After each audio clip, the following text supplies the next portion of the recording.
You know the saying, a watched pot never boils. Well, in quantum physics, that's kinda true.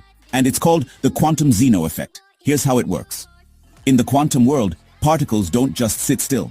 They change, they decay, they flip states, like switching from red to blue. But if you keep watching, like measuring them constantly, you actually stop them from changing. Your observation freezes them in place. It's like a kid sneaking cookies. But every time you peek, the kid freezes. Keep watching and they never move. Scientists have done this with atoms. And yeah, just measuring stopped the change. Moral of the story? In the quantum world, watching really does control reality. Sometimes, a watched pot literally never boils. Quantum's wild, huh? Follow for more.